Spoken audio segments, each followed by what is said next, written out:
सावधान। ओम नमः सिद्धिभ्य।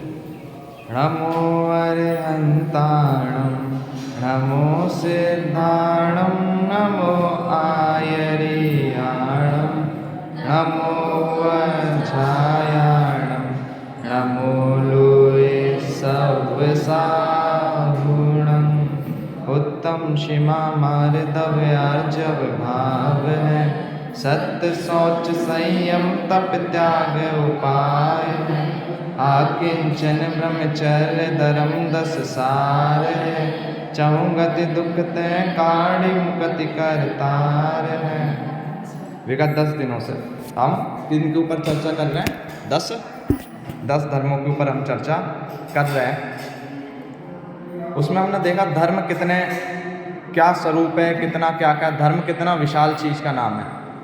धर्म का कोटा बहुत बड़ा है, उसमें आचरण भी है, उसमें द्रव्यानुग भी है। प्रवचन सार में लिखते हैं द्रव्यस्य सिद्धि चरणस्य सिद्धि, चरणस्य सिद्धि द्रव्यस्य सिद्धि, कि क्या द्रव्य चरणानुयोग से द्रव्यानुयोग की सिद्धि है और द्रव्यानुयोग से चरणानुयोग। द्रव्यानुयोग क्या बोलता है कि किसी पहले आप समझो, और चरणानुयोग बोलता फिर उसको अपनाओ। इसका उल्टा, चरणानुयोग पहले बोलता है उसको अपनाओ और द्रव्यानुयोग बोलता है आप उसको समझो। बिना समझे अपनाने नहीं हो सकता, और जो समझ जाए वो अपनाए नहीं, ऐसा भी नहीं हो सकता। इसलिए दोनों चीज़ें धर्म के अंदर कही गई हैं। धर्म की बहुत बहुत विशाल स्वरूप है।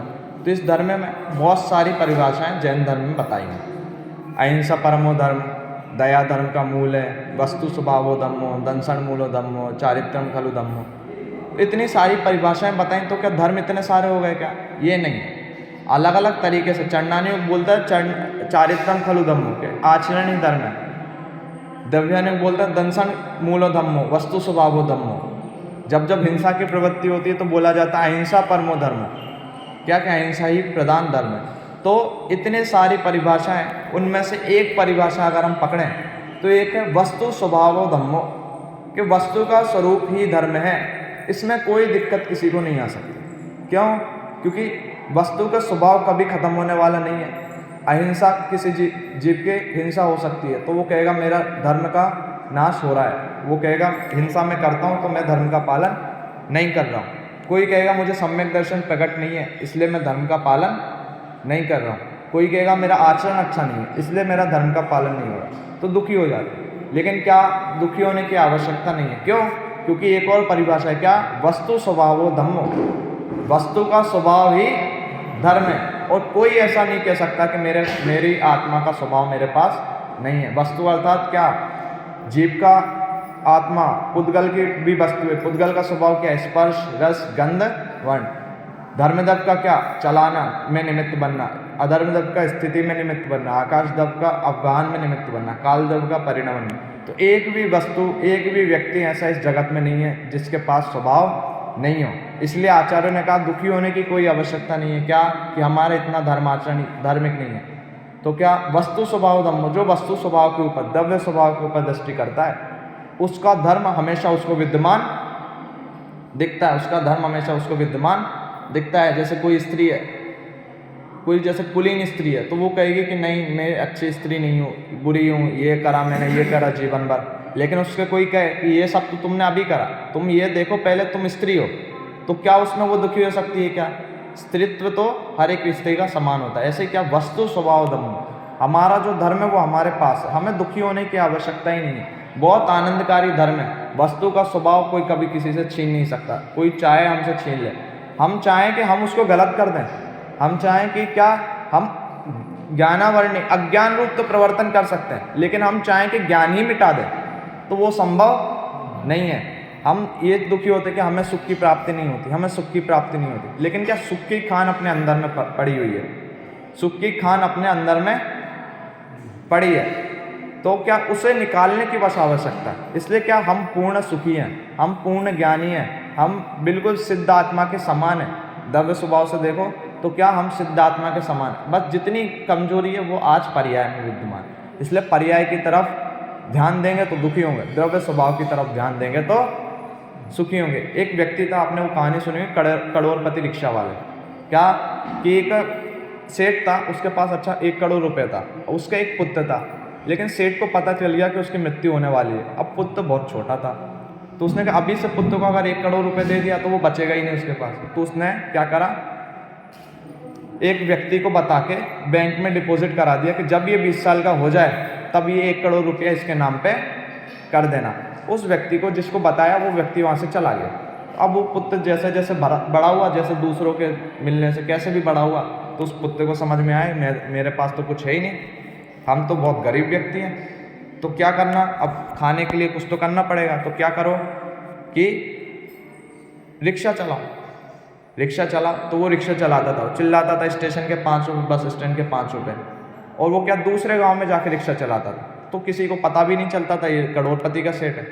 जैसे ही 20 साल हो गए कंप्लीट, 20 साल चलाते चलाते वो रेडियो सुनता था, तो रेडियो में अनाउंसमेंट हुई कि इनके पिता रमेश इनका पुत्र ये फलाना ठिकाना ये आए और बैंक से अपने 1 करोड़ रुपए लेके जाएं, बैंक से अपने 1 करोड़ रुपए लेके जाएं, वरना वो क्या सरकारी फंड में उसको ट्रांसफ़र, जब कोई लेने नहीं आता फिर वो सरकार का हो जाता है। तो क्या इतना सब, तो किसी ने कहा तुम्हारा नाम बुलाया, वो कहेगा मेरा नाम कैसे भूल सकता है, मैं तो रिक्शे वाले का बेटा हूँ, मैं तो रिक्शा चलाता हूँ, हम तो बहुत निर्धन व्यक्ति थे। तो क्या अंदर से क्या था, वो करोड़पति था, लेकिन बाहर में वो रिक्शा देख रहा था तो उसको क्या दिख रहा था, निर्धन व्यक्ति। फिर उसको वही आदमी टकरा गया, उसने कहा नहीं नहीं तुम्हारे पिता ने ही ये जमा करे थे कि तुम जब 20 साल के हो जाओ तो निकाल दो। तो क्या जैसे ही उसको ये बात पता चली तो उसको कैसी फीलिंग हुई, अब वो बोलेगा स्टेशन के 5 रुपये ये वो क्या बोलेगा, अब तो वो क्या, अब तो वो रिक्शा भी नहीं चलाएगा। अब उसको जैसे ही अंदर से पता चला कि 1 करोड़ मेरे पास हैं, अभी मिले नहीं, अभी तो सिर्फ पता चला है, लेकिन वैसे ही कैसी अनुभूति होने लगी कि मैं कैसा आदमी हूँ, करोड़पति। अब रिक्शा नहीं दिखता, ऐसे ही क्या, भले आज हम भगवान नहीं बने, भले आज हम इस पर्याय में, लेकिन क्या जिसको वो दिखता है कि मैं तो अनंत सुख का धाम हूँ, मेरे पास अनंत सुख है, उसको दुख ही नहीं होता, उसको ये दिखता ही नहीं कि बाहर के संयोग तो चले जाने वाले, ये पर्याय चली जाने वाली, लेकिन जो आत्मा है वो हमेशा विद्यमान रहने वाली है। तो धर्म इतना विशाल है, उसमें हर एक व्यक्ति के लिए जगह है, हर एक प्राणी के लिए जगह है, हर एक भाव के लिए जगह है। कोई एकदम सुखी हो जाए कि क्या, कोई बिल्कुल यही मान ले कि मैं तो द्रव्य स्वभाव से सुखी हूँ, तो बाहर में जो चाहूँ वो करूँ, तो फिर एक चंडानी खड़ा होता है कि क्या बाहर में आप कुछ भी नहीं कर सकते। जो बिल्कुल दुखी हो जाता है कि मैं इतने उपवास करता हूँ, अनशन करता हूँ, मैं इतना सब करता हूँ, लेकिन फिर भी सुख नहीं प्रकट हो रहा, तो उसके लिए द्रव्यानुयोग समझाता है ये सब तो बाहर की क्रिया है, ये बाहर की क्रियाएं ये भी अच्छी हैं, लेकिन अपने द्रव्य स्वभाव को पहले पहचानो तो तुम्हें सुख की अनुभूति होगी। जैसे क्या, वो रिक्शा चला रहा था, बहुत दुखी हो जाता किसी दिन कि क्या आज तो कोई ग्राहक नहीं मिला, 5-10 रुपये तो बड़ी मुश्किल से मिलते थे, आज वो भी नहीं मिले। तो कोई उसको समझाता कि तुम्हारे पास ये हुनर है, तुम उस हुनर को देखो, तो दुखी नहीं। और जिस दिन वो ऐसा मानता था कि मेरे पास तो रिक्शा चलाने की कला है, तो बस मैं रिक्शा खड़ा करके बैठ जाऊँ तो भी पैसा आएगा, तो कोई उसको समझाता था क्या इससे काम नहीं चलने वाला, रिक्शा चलाना पड़े।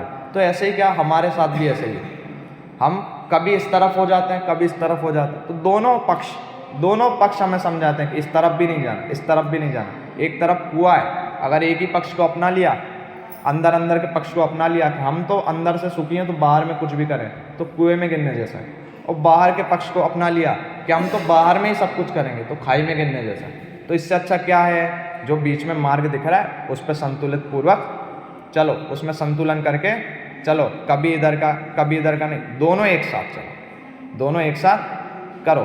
तो यही धर्म हमें सिखाता है, यही 10 लक्षण धर्म ने हमें सिखाया है। उत्तम क्षमा ने क्या सिखाया कि बाहर में क्रोध नहीं करना, क्या बाहर में क्रोध नहीं करना, अंदर में क्या मानना, मैं तो क्षमा स्वभावी।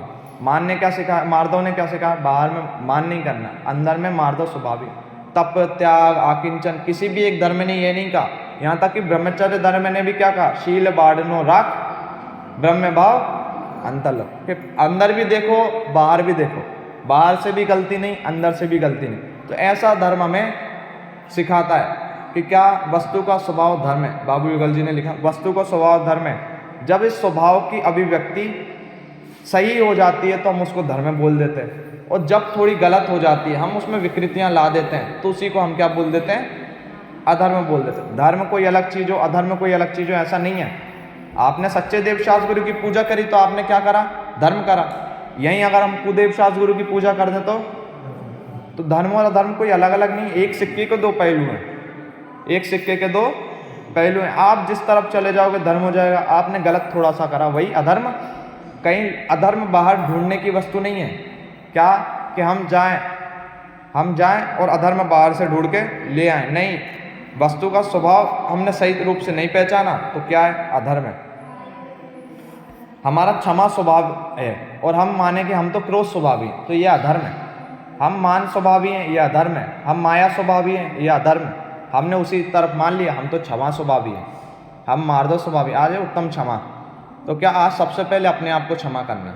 क्या कि आज तक आत्मा हमने इतना क्रोध किया, इतना मान किया, हमने क्या, जो 3 लोक का नाथ है, अयम एक एवा अयम एक वस्तून न्यून अखिलान्य में केवा। इतनी सारी वस्तुओं में जो मेरा उत्कृष्ट, मेरा आत्मा था, जो मेरा नाथ था, आज तक हमने उसकी कितनी दुर्दशा की है। आज तक हमने क्रोध करा, सिर्फ क्रोध करा, मान, माया, लोभ, लेकिन कभी एक बार फुर्सत में नहीं सोचा कि क्या एक आत्मा मैं भी हूँ, मुझे उस पर दया। तो आज सबसे पहले क्षमा मांगनी है तो अपने आप से क्षमा मांगो। दूसरों को तो हम बहुत पत्र भेज देते हैं, खामे में सभ्य जीवाणाम सभ्य जीवा कमंतु में, कि आप मुझे क्षमा करना। आते जाते लोगों से बोलते हैं कि कोई वैर विरोध हुआ हो तो क्षमा करना। लेकिन एक बार अपने आप से, आज एक अपने आप को सबसे पहले क्षमा करना चाहिए कि आज तक मैंने इतना क्रोध कषाय की, मान कषाय की, माया कषाय की, लोभ कषाय की, तो आज सबसे पहले मैं किसको क्षमा करूँगा, आज स्वयं को। क्षमा करने का अर्थ क्या है कि फिर से क्रोध नहीं, आज से क्रोध करना बंद करूँगा। ना सही बंद करना, लेकिन क्या आज से भले 1% ही कम, लेकिन मैं आज से 1% क्रोध कम करूँगा। आज से 1% ही सही, 1% मान में कम करूँगा। इतने सारे मान के रूप बताए थे, कैसे, यश का, इतने सारे के नाम लिखाने का मान, सम्मान, अपमान। कोई ऐसी भी प्रतिज्ञा कर लेते हैं क्या कि दान करोड़ों रुपए का दे देते हैं, लेकिन उन्हें अपना नाम लिखाना भी पसंद नहीं होता, नाम बुलवाना भी पसंद नहीं होता। आज से हम यही कोशिश करें कि क्या आज हम वो मान का पोषण करें, भले 1% ही सही, ना सही हम हर जगह नाम नहीं बुलवाते। एक मंदिर में क्या, अपने घर के मंदिर में ही सही हम नाम नहीं बुलवाएंगे। हमारे ये क्या, हम ऐसा मान पोषण नहीं करेंगे। हम कहीं भी दान दें, हम एक बार तो नाम नहीं बुलवाएंगे। ये 10 लक्षण से सीखने लायक वस्तु। 10 दिन क्यों निकाले। लोभ में क्या कि क्या ना सही हमारे पास जो नहीं है, हम इस वस्तु का ही त्याग कर देंगे आज के दिन। आज से हम ये क्या कि क्या आज हमारे पास घर है, कार है, सब कुछ है, तो क्या हमारे पास अब सब कुछ है तो हम दूसरे घर का त्याग करेंगे। ये लोभ धर्म से सीखने वाली बात है, ये लोभ धर्म से सीखने वाली बात है। छोटी छोटी वस्तुओं में भी हम कम करेंगे तो हमारे 10 लक्षण सार्थक हो जाएंगे, और नहीं होते हैं तो फिर हम गलत कर देते हैं। क्या एक उदाहरण लिया था अपन ने पहले दूसरे दिन, क्या एक बच्चा और माँ मेले में गई थी और वो बिछुड़ गई थी। तो बस उसी उदाहरण को अपन 15-20 मिनट समझेंगे और सारे धर्म उस पर लगाएंगे और फिर देखते हैं क्या क्या गलतियाँ हो जाती हैं। गलतियाँ हो जाती हैं, गलतियाँ कोई करता नहीं है, अज्ञानवश गलतियाँ हो जाती हैं। तो क्या अज्ञानवश गलतियाँ हो रही हैं लेकिन सुधारना प्रयत्न पूर्वक पड़ता है, तो क्या हम उनको सुधारेंगे। कैसी कैसी गलतियाँ होती हैं, तो सबसे पहले क्या बताए थे, वो बच्चा और माँ मेले में गए थे। तो क्या हुआ था, पहले तो सबसे पहले मना ही करा था मेले में मत जाओ। ऐसे जिनवाणी माता ने कहा था क्या कि इन गतियों में मत घूमो। हमने तो घूमी चारों गतियाँ, ना मानी जिनवाणी की बतियाँ। तो क्या हमने जिनवाणी की बात नहीं मानी, इसलिए हमें 4 गति 84 लाख रुपये मेले में भटक रहे हैं। अब इसमें क्या मिला था, सबसे पहले उस बच्चे को मिला था क्या, गुस्सा करने वाले, उसको डराने वाले लोग मिले थे। ऐसे ही इधर क्या है, इधर क्रोध करने वाले, क्रोध करने वाले, वैर रखने वाले लोग ही मिलते हैं। चारों गतियों में और कोई नहीं मिलेगा।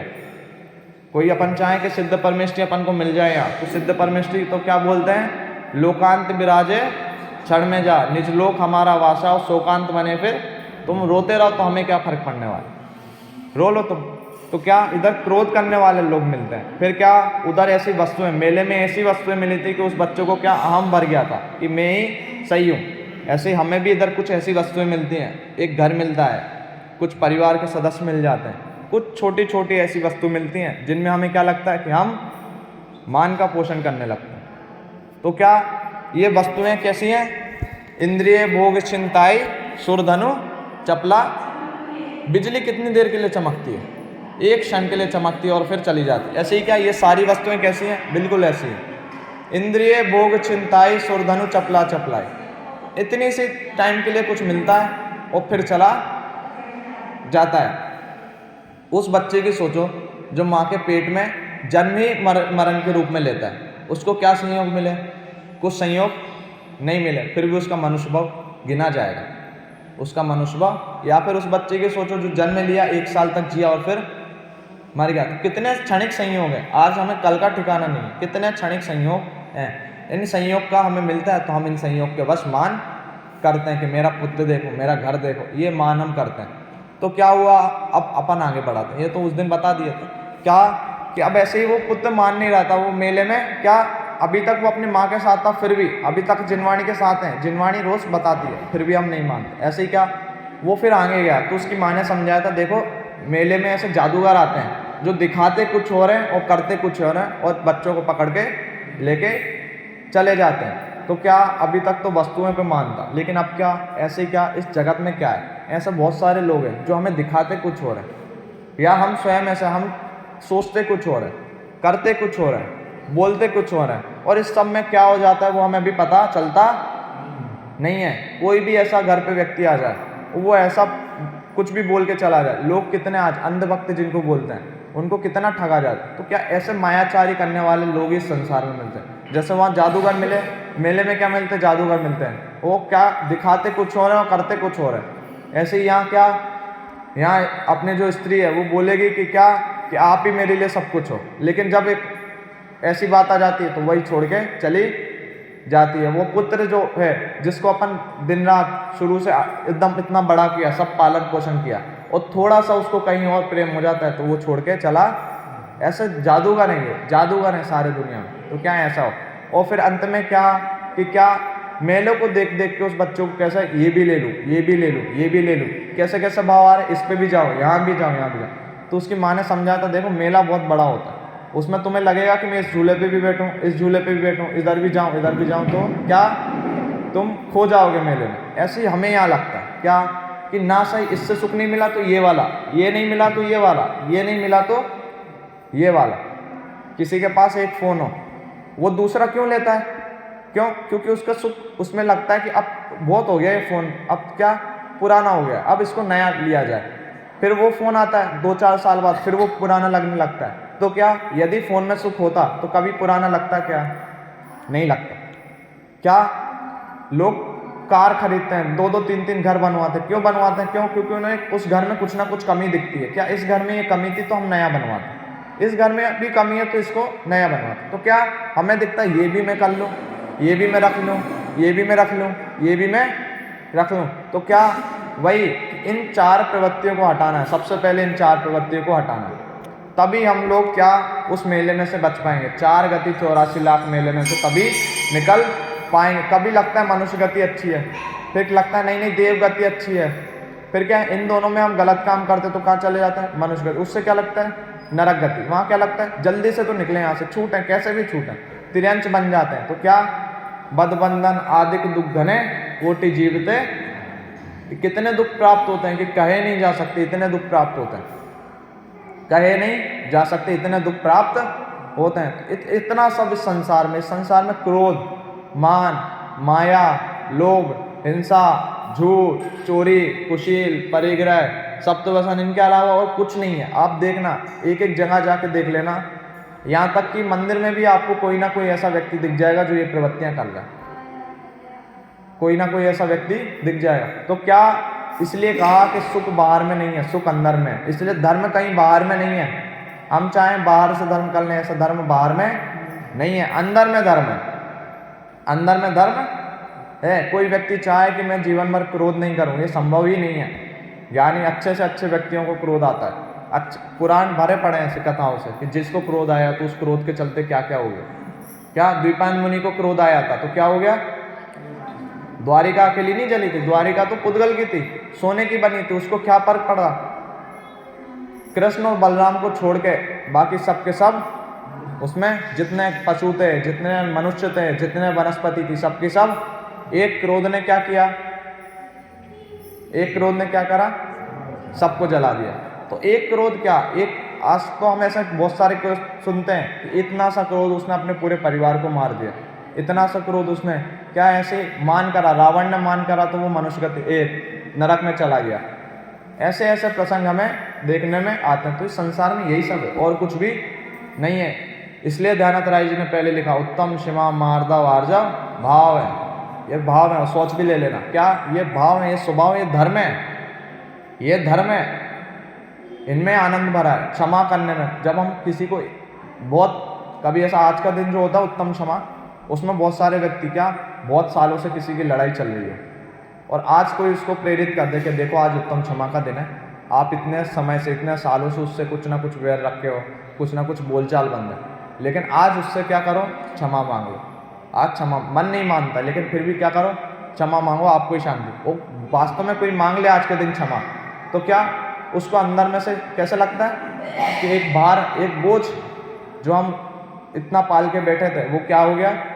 जब इतने बाहर की प्रवृत्ति में हम इतना लगता है कि आज हम निर्भर हुए हैं, तो सोचो अंदर में कोई क्षमा धारण करे तो उसको कितना लगता होगा। उन मुनिराजों को कितना आनंद आता होगा, मुनिराजों को कितना आनंद आता होगा कि क्या यहाँ जैसे वो निकाले तेल निकालते तो घानी में पेलते हैं, ऐसे मुनिराज को यहाँ डालते जा रहे हैं और दूसरे मुनिराज भी क्षमा को धारण कर रहे हो, जो मुनिराज जा रहे हैं वो भी क्षमा को धारण कर लें, कितना आनंद उनको आता हुआ। आज तो हम उत्तम क्षमा में, वास्तविक उत्तम क्षमा यही है कि किसी ऐसे व्यक्ति जहाँ से हमारा बैर हो उसको भी क्षमा करना, उससे क्षमा मांगना।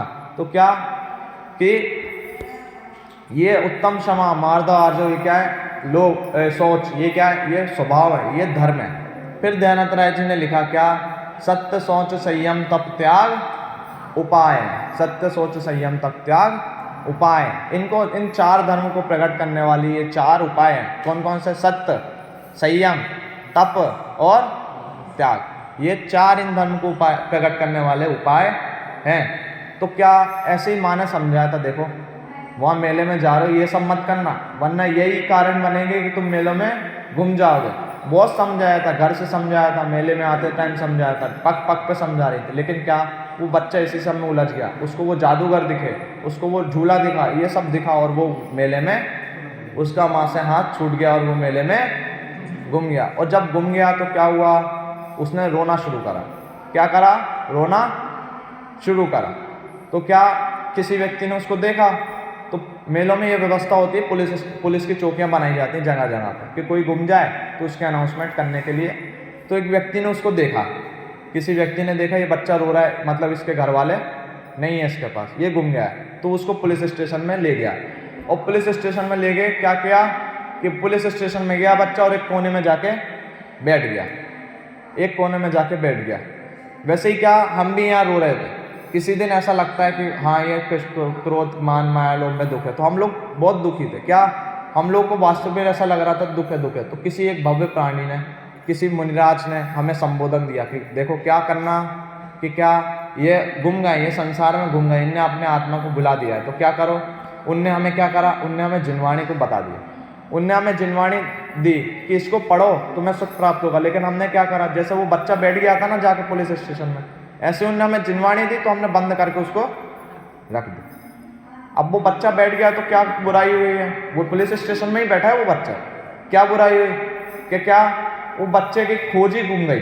अब किसी को लग ही नहीं रहा है कि क्या कि उसको खोजना भी है, किसी को कोई इसको ढूंढेगा भी, या फिर उसके माँ बाप को। अब वो पुलिस स्टेशन में कोने में बैठा, ऐसे ही क्या हमने जिनवाणी को रख दी, हमें कभी भाव ही नहीं आया कि हम उसको पढ़ें। तो क्या करा, हमने खोज बंद ही कर दी, हमने खोज बंद कर दी। सत्य धर्म के दिन समझा था ना, सत्य वचन बोलने पे क्या आपत्ति है, सत्य की खोज गुम जाती है। ऐसे ही किसी ने पुलिस स्टेशन में बोल दिया ये बच्चा गुम गया, पुलिस वाले ने सुन लिया, लेकिन क्या करा, कोई रिएक्शन नहीं दिया, तो क्या हुआ, बच्चे की खोज ही बंद हो गई, बच्चे की खोज ही गुम गई। ऐसे ही हमें भी क्या, हमने भी पढ़ लिया, हमने भी जिनवाणी उठाई, हमने पढ़ लिया, लेकिन अर्थ नहीं समझा, क्या हुआ, उसकी खोज ही खो गई।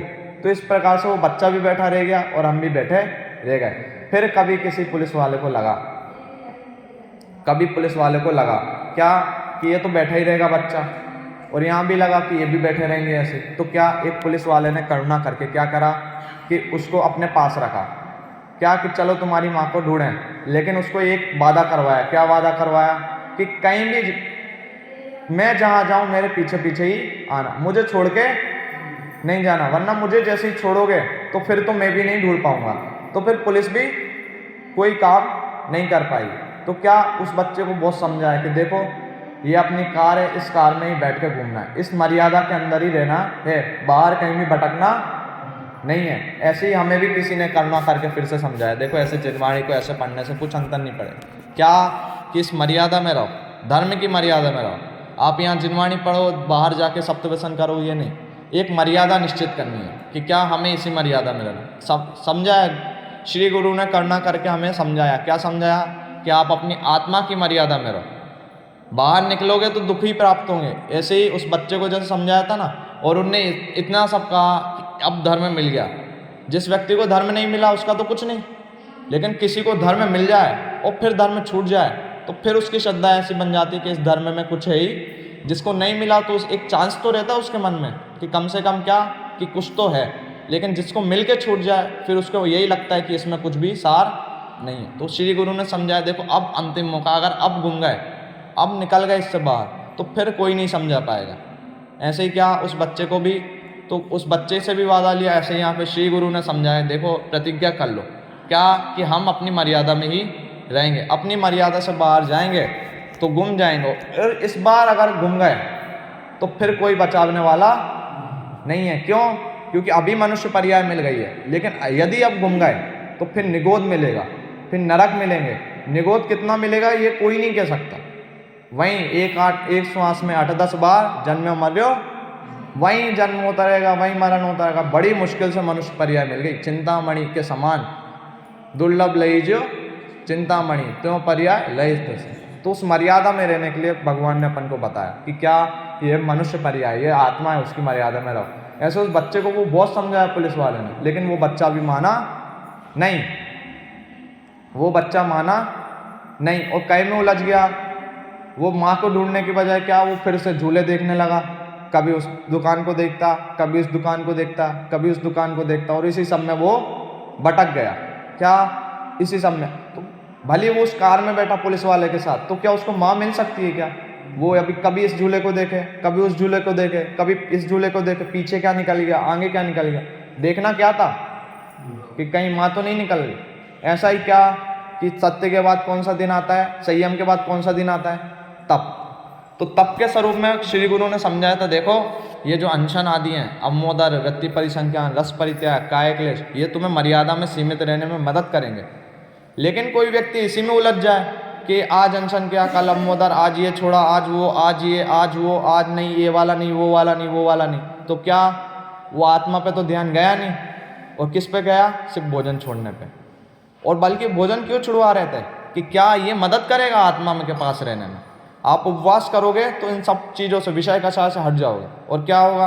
आत्मा के पास रहोगे। पुलिस वाले ने यही समझाया था कि देखो तुम माँ को देखना, ये तुम्हें मदद करेगा। एक तो मेरे अंडर में हो तुम तो सुरक्षा है, दूसरा क्या माँ को सिर्फ देखना है। वैसे ही यहाँ श्री गुरु ने समझाया था क्या ये अनशन करना, लेकिन क्या आत्मा को देखना, रस परित्याग करना, अलग अलग रस का त्याग करना, लेकिन क्या आत्मा को देखना। उद्देश्य क्या था? आत्मा को देखना। लेकिन उद्देश्य छूट गया और क्या हो गया कि आज उपवास करा, आज ये छोड़ा, आज वो नहीं, आज ये। अंतरंग तप में भी क्या, स्वाध्याय में भी आज ये पढ़ा, वो करा, कुछ भी करा, और कुछ भी सार उससे निकला नहीं।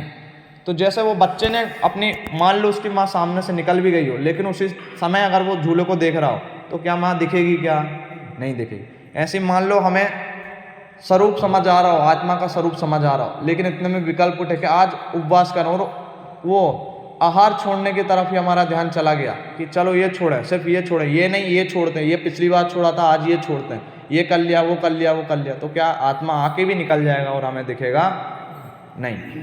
तो क्या कि सत्य में बोला था खोज गुम जाएगी, संयम में बोला था खोजने वाला ही गुम जाएगा। और तप में क्या है, हम व्यस्त हो जाते हैं। हम तप के नाम पे बहुत व्यस्त हो जाते हैं, बल्कि तप बहुत सहज प्रवृत्ति है। क्या कि ऐसा सहज विकल्प उठे कि हम तो भोजन छोड़ दें, और भोजन का विकल्प ही नहीं है पूरे दिन भर, ये तप है। ये तप नहीं है कि क्या भोजन छोड़ दिया तो ये काम करें वो काम करें। आज हमने भोजन छोड़ा, इसका मतलब क्या? किचन में जाना ही बंद। अब हमें उधर से काम है ही नहीं। अब हमें सिर्फ एक ही काम है कि क्या आत्मा को जानना, जिनवाणी को पढ़ना, यही काम था तप करने का। लेकिन क्या हम व्यस्त इतने हो गए कि वो आत्मा अगर निकल भी गया होगा तो हमें समझ में नहीं आया। अब इसके तप के बाद कौन सा धर्म आता है? त्याग। तप के बाद कौन सा धर्म आता है? त्याग धर्म आता। क्या कि त्याग में क्या करना था? त्याग में करना था सर्वस्व समर्पण देना था। अब ये टाइम नहीं बचा था। क्या बच्चा सुबह घुमाता, अब रात होने को आई, शाम हो गई है, शाम हो गई है, मान के चलें 10 घंटे का दिन था, तो अब कौन सा धर्म आ गया है? 7वें नंबर का आ गया, 7वें 8वें। अब टाइम नहीं बचा, 8 बज गए, शाम के 8 बज गए, अब बच्चे के पास टाइम नहीं बचा। अगर 2 घंटे में माँ नहीं मिली तो फिर रात्रि उसको कहाँ निकालनी पड़ेगी? पुलिस स्टेशन में। और एक बार माँ अगर मेले से बाहर चली गई तो फिर माँ मिल जाए बहुत मुश्किल का काम है। तो अब पुलिस वाला उसको समझाते हैं, देखो हम तो देख रहे हैं, लेकिन क्या बच्चे से पूछा तुम्हारी माँ कैसी दिखती है? लेकिन बच्चा क्या बोल रहा? माँ माँ जैसी दिखती है। कैसी दिखती है? मम्मी कैसी है? मम्मी मम्मी जैसी। कोई बचाए नहीं। तो पुलिस वाले परेशान। क्या पुलिस वाले परेशान? तो उसने पुलिस वाले ने कहा देखो अब तुम्हें ही प्रयास करना पड़ेगा, अब ऐसा काम नहीं चलेगा। जैसे तैसे पूछ पाछ के पुलिस वालों ने उसकी माँ की चित्र बनाया। तो क्या अब चित्र बनाया तो क्या चित्र बन गया? तो वह क्या अब बच्चे को मेहनत करनी। अब भली पुलिस वाले बैठ जाए, वो क्या हम थक गए, लेकिन क्या बच्चे को जा जाके क्या करना पड़ेगा? पोस्टर चिपकाने पड़ेंगे, लोगों से पूछना पड़ेगा, सब कुछ करना पड़ेगा। यदि उसको घर पे जाना है वापस तो उसको ये सब करना पड़ेगा। ऐसे उत्तम त्याग के दिन क्या करना था? यही हमें सर्वस्व समर्पण करना था। क्या करना था? बिल्कुल जो बन सकता था वो करना था, जैसे बन सकता था वैसे करना था। क्या कि वो आत्मा जो घूम गया है हमारा, वो ढूंढना था उस दिन। दूसरे लोगों से पूछना था कि आत्मा का स्वरूप कैसे है। जिनवाणी में पढ़ना था कि आत्मा का स्वरूप कैसे है। जिनको आता है उनसे तत्व चर्चा करनी थी, लेकिन कैसे भी वो पता करना था। क्यों? क्योंकि अब सिर्फ 2 घंटे बचेंगे, इसके बाद 2 धर्म बचेंगे इसके बाद, और यदि अब नहीं मिला तो फिर कभी भी नहीं मिलेगा। तो वो बच्चा क्या रुक जाएगा? चलो ठीक है मैं थक गया हूँ तो बैठ जाता हूँ। रात्रि के 8 बज गए, बच्चे को भी टेंशन बढ़ने लगी। क्या कि अब धीरे धीरे 1 घंटा और जाएगा, और 1 घंटा और जाएगा तो रात्रि और बढ़ेगी, फिर 1 घंटा और जाएगा तो रात्रि और मेला बंद हो जाएगा, तो माँ निकल जाएगी। तो अब माँ नहीं, तो वो रुका नहीं। क्या पोस्टर चिपकाना उसने प्रारंभ करे, लोगों से पूछना उसने प्रारंभ करा, जहाँ जहाँ से जैसा जैसा। ऐसे ही क्या हमें भी त्याग धर्म के दिन क्या करना है? त्याग किसका नाम है? जब हम जिनवाणी के लिए लगेंगे तो क्या कि जब हम जिनवाणी में से पूछेंगे तो बाहर वस्तुओं पे ध्यान जाएगा ही नहीं। अब उस बच्चे का ध्यान नहीं जा रहा कि इस झूले में बैठना है, इस खिलौनों को खरीदना है, अब ध्यान नहीं जा रहा। अब क्या दिख रहा है? सिर्फ माँ दिख रही। अब सिर्फ माँ दिख जाए कैसे भी, माँ दिख रही, माँ दिख रही, अब उसका कोई ध्यान नहीं भटक रहा। ऐसे हमारा भी ध्यान नहीं भटकना। उसका नाम उत्तम त्याग धर्म था। ध्यान नहीं भटकना चाहिए। अब ध्यान का भटकने का कोई काम नहीं है। इसका नाम उत्तम त्याग धर्म था कि त्याग के लिए वस्तु की आवश्यकता नहीं है, त्याग के लिए भावना की आवश्यकता है। ऐसे अब जैसे उस बच्चे के अंदर प्रबल भावना थी ना, ऐसे अब हमारे अंदर कि अब हम ये राग द्वेष हटाएंगे, हम आत्मा को जानेंगे। राग द्वेष, मोह राग द्वेष जितनी सब कुछ हम हटा देंगे, गंदगी जितनी है वो सब हम हटा देंगे। उस बच्चे ने क्या करा? संयम में करा था, आलस करन हरन सुख। अब आलस करने का टाइम नहीं। उस बच्चे ने आलस को हटाया, उसने त्याग करा कि अब आलस नहीं करूंगा मैं। अब तो जो जी तोड़ मेहनत हो सकती है, जितना हो सकता उतना सही। ऐसे हमें भी क्या करना था? हमें मोह राग द्वेष को जितना कम हो सकता था, जितना कम हो सकता तो उतना कम करना था। और इसके बाद कौन सा धर्म आता है? आकिंचन धर्म आता। आकिंचन धर्म में क्या कि क्या आकिंचन धर्म में उस बच्चे को क्या लग रहा था? अब उसने सर्वस्व समर्पण तो कर दिया था। जब कोई व्यक्ति सच्चे दिल से पूरी भावना से सर्वस्व समर्पण करता है तो उसको वो चीज़ मिलती ही है। लेकिन आकिंचन धर्म का मतलब ये नहीं था कि अब घर भी छोड़ना है, अब ये भी छोड़ना, अब ये भी छोड़ना। क्या उस बच्चे ने अगर मेहनत करी होगी वास्तविक तरीके से, तो क्या उस पुलिस स्टेशन से फ़ोन आया कि एक औरत की खबर आई है, वो अपने बच्चे को ढूंढ रही है। अभी ये भी नहीं कन्फर्म हुआ कि उस बच्चे की ही माँ है वो, अभी कोई कन्फर्मेशन नहीं आई। लेकिन कितनी खबर आई है कि क्या एक औरत की खबर आई है कि क्या वो अपने बच्चे को ढूंढ रही है। जैसे ही पुलिस वाले ने उसको बताया तो एक जगह वो पोस्टर चिपका रहा था, हाथ में ग्लू का डब्बा था, पोस्टर थे बहुत सारे। लेकिन तैसे ही क्या हुआ, सब वो पोस्टर छूट गया, वो ग्लू का डब्बा छूट गया। चप्पल थी, वो चप्पल छूट गई तो ऐसा नहीं रुक के फिर से उठाई, वो चप्पल छूट गई। सब कुछ छूटता गया, सब कुछ छूटता गया। जैसे उसको पता चला एक औरत की, वैसे ही क्या कि त्याग धर्म में हमने इतना समर्पण करा था ना, इतना समर्पण किया था कि इतना पूछा था, दूसरों से स्वयं पर चिंतन करा था, सब कुछ करा था। और जैसे ही हमें एक आनंद की कणिका अंदर में जगती है, गारंटी नहीं आत्मा मिला कि नहीं मिला, लेकिन लगता है कि हाँ कुछ तो हमें भान हुआ है, जैसे ही हमें लगता है कि हमें कुछ ना कुछ तो समझ में आता है, तो उस दिन क्या होता है, उस दिन मिथ्यात्व, क्रोध, मान, माया, लोभ, हास्य, रति आदि बाह्य परिग्रह, घर, मकान, ये छोड़ने नहीं पड़ते। कैसे छूट जाते हैं? मुनि, जैसे ही हमें अपनी आत्मा का भान होता है और लगता है कि हम मुनि दशा को धारण करें, उस दिन कोई छोड़ना नहीं पड़ता। जैसे वो पोस्टर गिरते गए थे ना, चप्पल छूट गई तो छूट जान दो, कोई फर्क है नहीं पड़ रहा। लेकिन अभी क्या, अभी वो खबर ऐसे ही, क्या अभी क्या लग रहा है, वो आत्मा की खबर आ गई है। आत्मा की जैसे ही खबर आई, शरीर चला जाए तो चला जान दो, लेकिन क्या मुनि दशा बनने वाली है। अब क्या होने वाला है, बाल हट नहीं रहे, अब बाल अपने आप हट रहे हैं, हाथ जा रहा और बाल हट रहे हैं, कोई हटाना नहीं पड़ रहा है। जैसे ही वो आत्मा की खबर आती है तो सब कुछ छूटता चला जाता है, कोई ध्यान उसमें देना पड़ता नहीं है। तो आकिंचन इसी का नाम था, छोड़ने का नाम नहीं, छूटने का नाम। क्या छोड़ने का नाम नहीं। बच्चा चाहता कि मैं पोस्टर एक कोने में रख दूं, कीमत है उनके, छपवाए का पैसा लगा है, ग्लू रख दूं, चप्पल पीछे रह गई है तो चप्पल उठा के लाओ, तो क्या इतने में वो औरत निकल जाती। ऐसे में क्या हम सोचें कि अभी ये वाला घर छोड़ा है, फिर ये वाला घर छोड़ेंगे, फिर इतना पैसा छोड़ा है, इतना ये करा है, इतने में तो आत्मा निकल जाएगा, वो खबर निकल। कैसे जो हेडलाइन चलती ना, 1 मिनट में 100 खबर वाली, उसमें क्या कोई व्यक्ति सोचे एक बार पीछे के चैनल पे देख लेते हैं क्या चल रहा है, और फिर वापस इस पे आ जाएंगे। जैसे उसने पीछे का दबाया, उतने में तो खबर 1 2 नहीं 3 4। ऐसे ही क्या हम कहीं उलझे तो क्या आत्मा की खबर निकल गई, और फिर निकल गई, एक बार निकल गई, एक बार वो खबर निकल गई तो लौट के आने वाली नहीं है, बहुत लंबे समय बाद ही फिर मौका मिलने वाला है। तो इस प्रकार से आकिंचन्य धर्म था। और अंतिम धर्म क्या था? अंतिम धर्म क्या है? उत्तम ब्रह्मचर्य। तो क्या जैसे ही वो पुलिस स्टेशन में वो बच्चा पहुंचा और मान लो उसकी ही माँ थी, तो पुलिस वाले को वेरिफिकेशन नहीं करना पड़ेगा कि बच्चे से पूछे यही तुम्हारी माँ है, माँ से पूछे यही तुम्हारा बच्चा है, कोई वेरिफिकेशन नहीं। जैसे माँ ने बच्चे को देखा, बच्चे ने माँ को देखा, तैसे ही क्या गले लग गया। और एक बार ऐसे गले लगे कि वो गला फिर, वो हाथ फिर नहीं छूटने वाला। अब वो बच्चा कभी भी छूटने वाला नहीं है। ऐसे ही क्या, जब हमने आकिंचन में ऐसा सब छोड़ दिया, बाहर का घर बार सब कुछ छोड़ दिया, तो हमें क्या दिखा? एक आत्मा दिखी। और फिर हम उस आत्मा के साथ कैसे चिपके कि एक बार चिपक गए तो फिर कुछ दिखने वाला, फिर कुछ नहीं दिखने वाला। फिर क्या? ध्यानत धर्म 10 पेड़ी चढ़ के। अब वो ब्रह्मचर्य कैसा है? बस एक आत्मा, और कुछ भी दिखने वाला नहीं है, कुछ नहीं दिखने वाला। वहाँ उस बच्चे को वो पुलिस वाला चिल्ला रहा है कि ये क्या कर रहे हो तुम लोग, कुछ नहीं दिख रहा, कुछ सुनाई भी नहीं दे रहा कुछ।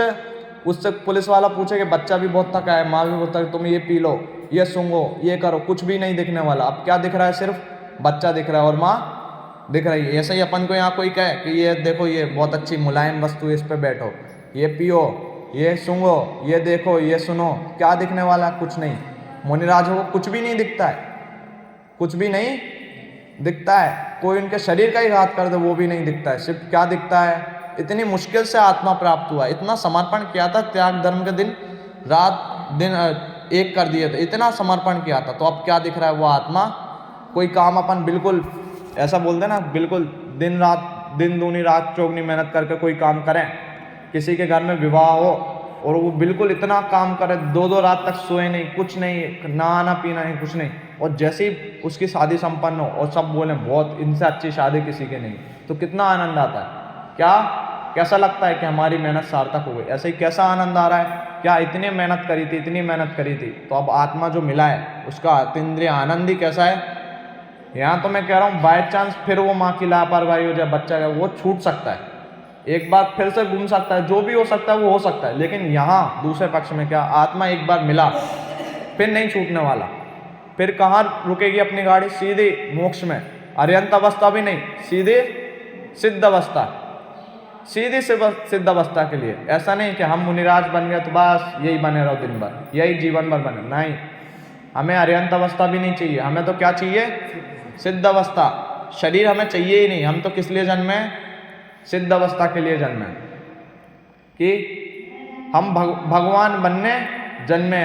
बिल्कुल ऐसा ही आनंद आएगा अगर हमने सारे धर्मों को सही रूप से अपनाया, जहाँ जैसा स्वरूप बताया वहाँ वैसा वैसा समझा, त्याग में जैसा समर्पण बताया वैसा समर्पण किया, तब में हम उलझे नहीं, हमने उस आत्मा को देखा, सत्य में उस आत्मा को खोजने की खोज जारी रखी, संयम में वो खोजने वाला एक्टिव रहा, आकिंचन में वो छूटते गए तो छूटते गए, कहाँ तक छूटते गए, एक जो अरिहंत परमेष्ठी के देह भी छूट गई। क्या पहले घर बार छूटा, फिर क्या सिर्फ पिछी का मंडल हाथ में था वो भी छूटा, फिर उसके बाद क्या इतने समोशन आदि मिला वो भी छूटा, अंत में जाके वो देह जो थी वो भी छूट गई। क्या सब कुछ छूट गया और अतिंद्रिय आनंद का स्वाद हमें आ गया। वैसे ही वो आत्मा मिल गई, वो आत्मा एक बार मिल गया तो फिर कभी नहीं छूटेगा, कभी भी नहीं छूटेगा। वो फेविकोल का जोर कमजोर पड़ जाएगा लेकिन वो आत्मा कभी भी छूटने वाला, वो बच्चा छूट सकता है, छूट जाए तो छूट जाए, लेकिन क्या वो आत्मा छूटने वाला नहीं है। इसलिए ध्यानत राय जी ने लिखा, ध्यानत पेड़ी चढ़ी के, ये उत्तम ब्रह्मचर्य के बाद सीधा मोक्ष ही मिलने वाला है और कुछ भी मिलने वाला, बस शर्त एक है कि क्या जैसा स्वरूप है वैसा समझना है। और इसका सबसे अच्छा उदाहरण क्या है, वस्तु स्वभावो धम्मो, वस्तु का जैसा स्वरूप है वो कभी भी बदलने वाला नहीं है। कोई कितनी ही कोशिश कर ले, कितनी साइंटिफिक रिसर्च हो जाए, कोई कितनी ही कोशिश कर ले, लेकिन अग्नि का स्वभाव हमेशा गर्म रहने वाला है तो वो गर्म रहेगा, पानी हमेशा ठंडा रहने वाला है तो वो ठंडा रहेगा। ऐसे ही अपने आत्मा का स्वभाव हमेशा सुख स्वभावी। कोई कितना ही समझा ले, कोई कितना ही कि नहीं ये संसार में सुख है, ये देखो स्त्री पुत्र पैसों में सुख है, लेकिन वो सुख कभी है ही नहीं, तो उनको क्या जवाब देना, कितना ही पैसा किसी के पास हो लेकिन सुख नहीं है, आत्मा में ही सुख है। तो इस प्रकार से ये 10 धर्म हमें मनाने के थे, इस प्रकार से ये 10 धर्म। और अतिम क्षमावाणी रहा तो क्षमावाणी लगा लेते हैं। क्या उस बच्चे ने माँ से क्षमा मांगी, माँ ने बच्चे से क्षमा मांगी, क्या और माँ ने उसको एक सबक सिखाया, क्या कि पहले अंदर में निश्चय करो कि अब कभी भी हाथ में छोड़ूंगा नहीं, अपने आप को सिखाओ कि मैं हाथ नहीं छोड़ूंगा। ऐसे ही क्या जब आत्मा मिली तो हमने आत्मा से क्षमा मांगी, क्या आज तक मैंने क्रोध, मान, माया, लोभ में बहुत नुकसान करा है इस आत्मा का, बहुत विकारी वृत्तियाँ करी हैं, बहुत परेशान करा है। तो क्या आत्मा ने क्या बोला, सिद्ध परमेश्वरियों ने क्या बोला कि तुम तो यही सबक लो, क्या कि अब कभी इसको छोड़ूंगा नहीं, वही उत्तम क्षमावाणी है। तो वास्तविक क्षमावाणी क्या है, अपने आप से क्षमा मांगना, वो वास्तविक क्षमावाणी है। और अपने आप से क्षमा मांगने के लिए कोई कार्ड अपने को देना पड़े नहीं, कोई मिरर के सामने, शीशे के सामने खड़े होकर उत्तम क्षमा बोलना पड़े नहीं, अपने परिणामों को सुधारना ही अपनी क्षमा है। तो हमें भी ऐसे 10 धर्म प्रकट करने हैं कि अंतिम बार और बोलते हैं क्या, ध्यानत धर्म 10 पेड़ी चढ़ के, अब हमारा पैर ऐसे ही रखे कि हम सीधे शिव महल की तरफ चलें। तो अगर हम ऐसा वस्तु का स्वरूप समझेंगे, जैसी गलती वहाँ बच्चे ने करी, मेले में पहले जाना ही नहीं, 4 गति में जाना ही नहीं, चले गए तो क्या, जैसा जैसा स्वरूप बताया वैसा वैसा, रुकना नहीं, समर्पण पूरा करना है। ऐसे ही क्या आ गए 4 गति में कोई बात नहीं, लेकिन अब समर्पण करना, ऐसा समझना। तो ऐसा समझ के हम समझेंगे तो हमारे 10 धर्म सार्थक होंगे और वास्तविकता में हमें मोक्ष की प्राप्ति होगी। और एक वस्तु स्वभाव धम्मो, इसकी तरफ अगर ध्यान जाएगा, आत्मा की तरफ ध्यान जाएगा तो बाकी सब सहज रूप से होगा। तो हम भी इस तरीके से इन 10 धर्मों को समझें, यही 10 धर्मों का सार है। और ये 10 धर्म ही क्या है, यही मैं हूँ, आत्मा के ये 10 धर्म है और किसी चीज़ के 10 धर्म नहीं है। तो हम भी समझें, उस आत्मा को समझें, और एक बार उस आत्मा को अगर हमने जान लिया तो कभी छूटने वाला नहीं है।